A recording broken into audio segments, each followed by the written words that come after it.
WisconsinEye's 2014 election coverage is brought to you by the Wisconsin Hospital Association. For over 90 years, a valued voice for Wisconsin hospitals, supporting high-quality, high-value care in communities like yours.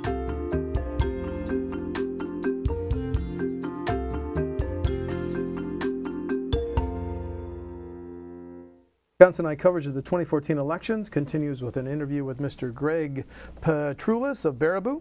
He's a Republican running in the 81st District. Greg, welcome to WisconsinEye. Thank you very much for having me. And just this programming note, WisconsinEye appreciates the support of the Wisconsin Hospital Association, which represents more than 139 hospitals and health systems, for making these candidate interviews possible. Greg, you're a first-time candidate, right? That's correct. Well, then tell us about, give us a short version of your bio and why you're running, sir. All right. Well, I've got about 30 years experience in the workforce. My education is at University of Wisconsin at Madison. I have an economics degree with some minor studies in art history as well. The reason I decided to run for office is because I started to see things around me that correlated with my areas of interest and expertise when it comes to the past 30 years of what I've done in the workforce. And I feel that I can bring the knowledge I learned with my background in finance and real estate to bear on the state's job situation and economic situation as well, so that we can make this a state where people start to regain a little bit of hope and perhaps dignity with the better jobs that are available, so that they can plan for the future, keep more of what they make. My background, I think, gives me a good starting off point to get into the legislature and see just what we can do to facilitate that. Yeah, your website says it's your goal to raise the to help those with low incomes that have too many of our neighbors struggling to pay their heating bills, too many kids on free lunch programs. Just let's pursue that a little bit. Would love to. What are your ideas for helping, well, these two categories of people that you refer to on your website, Greg? Yeah, these are people who are oftentimes working, barely able to make ends meet. They're seeing a large portion of their income go to travel expense. I've looked at my family budget, and we have a significant amount. My wife and I driving almost an hour each way to work.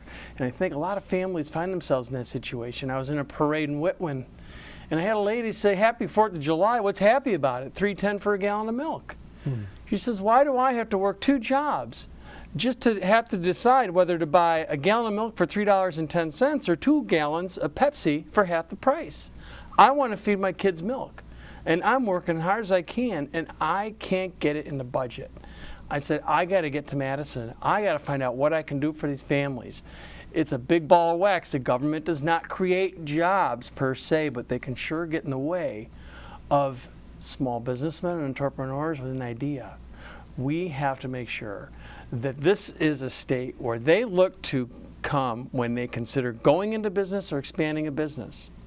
And then that will, in effect, float families like that looking for increased incomes in meeting these demands of raising a family and keeping a roof over your head.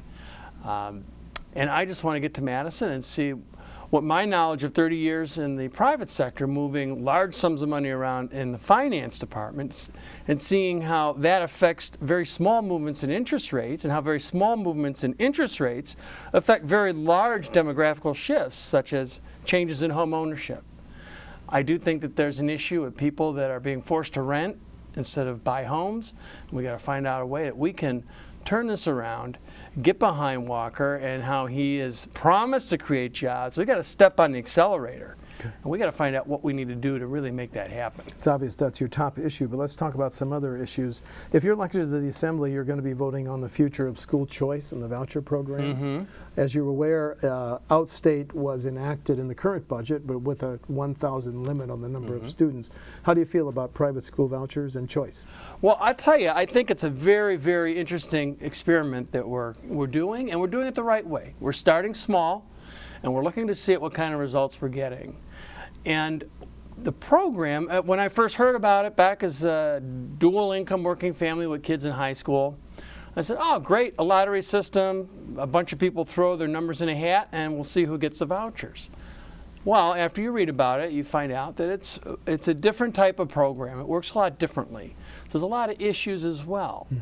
And I think that we're correct in incrementally putting a program like this in place, because it is a program that has a lot of people happy about vouchers and unhappy on both sides of the aisle.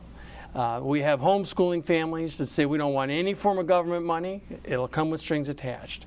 And then we have the schools and families of children not able to afford those schools that say, we would like the opportunity to have our kids attend a school like that. You know, maybe maybe we're not able to get the financial help. We don't qualify. Our incomes are a little too high, so we get in the lottery. But the program, from what I've seen of the program, I think that it's one of those things where it's going to take a lot of discussion. It's going to take a lot of meeting in the middle to find out where the real interests and advantages to having a program like this in place are, and do we go forward with it on a much larger scale. On a related issue, 2 weeks ago the governor asked lawmakers to withdraw from the Common Core program. What are your feelings on that issue, sir?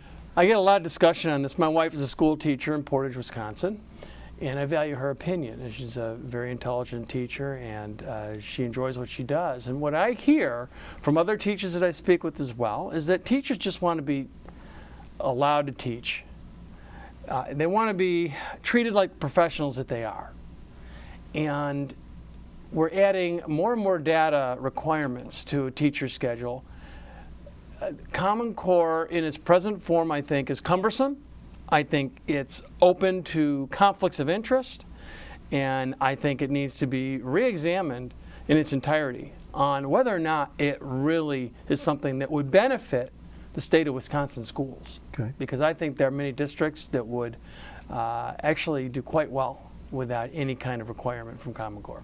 Okay. The 81st District needs good highways for people to come and go to work and visit.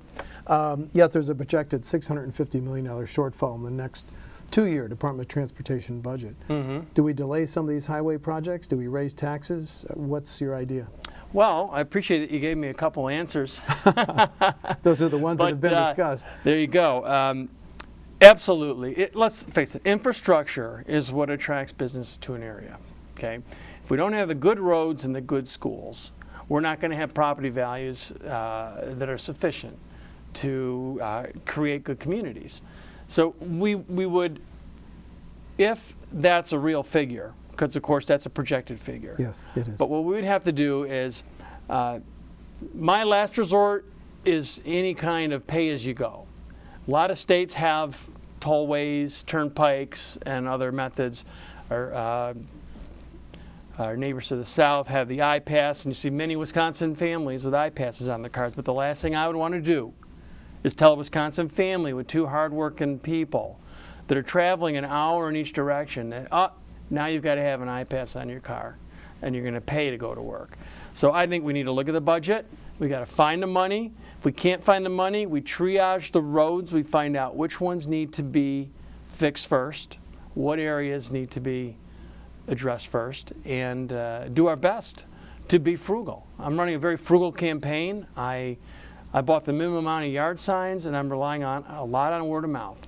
So have you taken off the table then raising the gas tax or the $75 that you and I pay to register our vehicles? Are you not interested in raising those? I am not interested in raising any taxes. Okay. We're very heavily taxed as it is. But government, we must look at all tools available.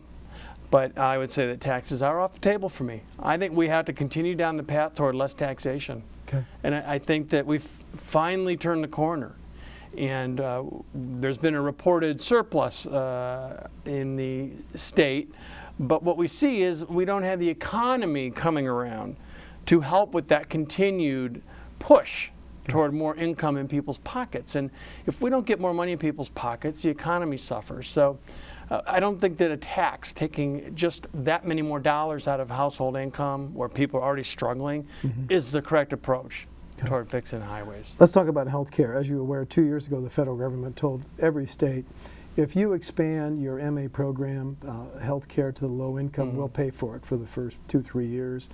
Governor Walker and the leaders of the Senate and the Assembly said, thanks, federal government, no thanks.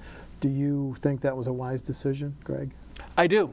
I called the office and I asked Governor Walker to severely consider not accepting that money. Okay. And the reason is that, for the reason he explained, those funds that eventually do not come from the federal government, first of all, the program wouldn't go away. We know that doesn't happen. Once the program's in place, it's pretty much permanent. The cost would be borne by the taxpayers of the state of Wisconsin in the form of higher taxes. So, and as is seen from what's happened, that has borne out to be somewhat true, in that we have been covering some of the costs incurred that the federal government was to reimburse us for. So I think it was a good decision fiscally. Good call. Yeah, okay. Good call. I'm asking all candidates this question: your reaction to Judge Crabb's ruling on same-sex marriage, which is now being appealed by the state attorney general. Yeah, my decision on this is the same as it's been from the beginning. I think that churches should define marriage, and the states can define the civil union. I have no issue with that. Okay. Two candidates for attorney general say first offense drunken driving should be a crime. Do you have a position on that? You know, that's a tough one. I remember when a young man was sentenced to a prison term for texting and driving. And I don't know if texting and driving is a felony the first time that you're driving. I think it's a felony. No. Not first time. But, you know, when you drink and drive, and if that leads to something like that, you know, the taking of a life, then it becomes a felony. So it's a real tough one. And we have a culture in Wisconsin of tolerance, you know, and I think it's, you know, it's good to be a tolerant people, but we don't tolerate indoor smoking anymore.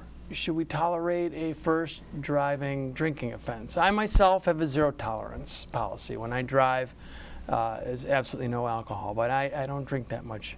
And I've taught my children that that's probably the best course of action as well. And I don't see why it would be that difficult to deal with. If you make a choice to drink and drive, you suffer the consequence. It's personal responsibility. Okay. So, you know, I would deliberate over that and see what the smarter people than I know about it and what it would do to the system. But you know, there are issues about, you know, jailing people that don't create violent crimes. So, you know, can you create a felony without arresting someone and just re-release them? So the program maybe has some opportunities to be pioneered. Okay. In our state. There are calls in Washington and Madison to raise the minimum wage. Your position? Well, minimum wage, whenever you raise it, you're going to just push the jobs. You know, Madison can raise minimum wage to $20 an hour if they want. Well, those certain amount of jobs are going to locate outside that ring. State of Wisconsin can raise, or Dane County can raise minimum wage, and then you'll push that ring out around Dane County. And then the state of Wisconsin can raise minimum wage. You will push jobs outside the state of Wisconsin. So outside of centralizing a decision like that out of Washington, raising a minimum wage, I don't think is an advantage to any economy, especially where families are struggling. I think what we need to do is bring in jobs. We need to make Wisconsin a job sanctuary state where businesses, entrepreneurs, small businesses create a majority of the jobs. They have to know that we are friendly to them and that we will make life easy for them if they locate here. And I would seek to make that my priority. I want to ask a question. I think I've asked, I hope I've asked other candidates in the 81st. It's this, it has to do with mining. Senator Dale Schultz, who now represents the area and is retiring, said that the Baraboo Bluffs and hills could be the subject of mining. Has mining come up an issue has mining become an issue in your campaign? Anybody ask about it? Would you have voted for the mining bill? There was a mining question at our vetting session. I think that fortunately Sauk County has some fairly strict mining codes because it's a mining county. Okay. Yeah. Okay. And unfortunately, a lot of these frac sand counties had no mining codes. Right. And therein lies the rub. I do think that we have to have minimum assurances that any large-scale mining operation, manufacturing operation, whatever it is, allows for a couple different things. First, that the landowners are allowed to use the property in the manner in which it's zoned. and legal. Secondly, that they do it in a responsible manner.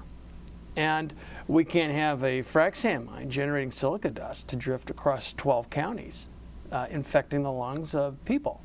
So we definitely need to have minimum guarantees of assurance that certain standards will be met with respect to any industry and how it wishes to use the land in that area, whether it's a mine, a manufacturing plant, or a service sector job. My final question is, do you want to choose to highlight any differences between you and your opponents in the August 12th primary, Greg? Well, there's a lot of talk about whether or not you're a politician, and I feel that I'm being called to give my opinion on politics. I respect the process. It's what we have here in America is the best answer to what we need for creating a culture and a place where people get along, where you're protected from me, and where we have responsibilities. I would use my experience. I think if you combine all the workforce experience, my 30 years is more than my either my competitors or my opponents have. And they're great people, don't get me wrong. They are as interested in helping people as I am. But I've worked with large sums of money. I know what large sums of money can do to an economy and what small movements in interest rates can do to people's and their decisions to buy a house or a car or even take a vacation. I would just like to say that we have some of the hardest working people in America right here in Wisconsin. When I talk to business owners, they say, I can't make this down south because I can't count on the workers to do it. We need to make sure the rest of America knows that Wisconsin is open for business. We have the workers that will willingly do the work with a solid work ethic. And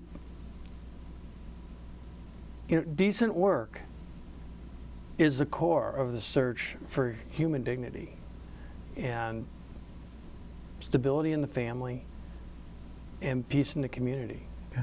And so we need decent work. Very good. Greg Petrulis of Baraboo is a Republican candidate in the 81st Assembly District. The primary election is August 12th. Greg, thanks for talking to WisconsinEye. Thank you very much. Glad I survived. Thank you.